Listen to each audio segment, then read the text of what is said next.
వానల్లో కొమ్మల్లో ఉయ్యాలుగేసి ఆ కొమ్మల్లో పళ్ళన్నీ రుచి చూసి ఆ పళ్ళల్లో మైకంతో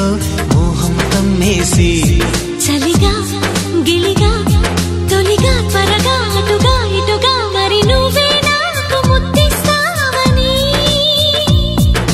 తడివేదాలు ముద్దిస్తావని నమ్మడానికి ఎంత బాగుందో నీకోసం రెక్కల గుర్రం ఎక్కి వస్తానని పగడపు దీనికి నిన్నే నేను తీసుకెళ్తానని ఇక ఏనాటికి అక్కడే మనము ఉంటామని నమ్మడానికి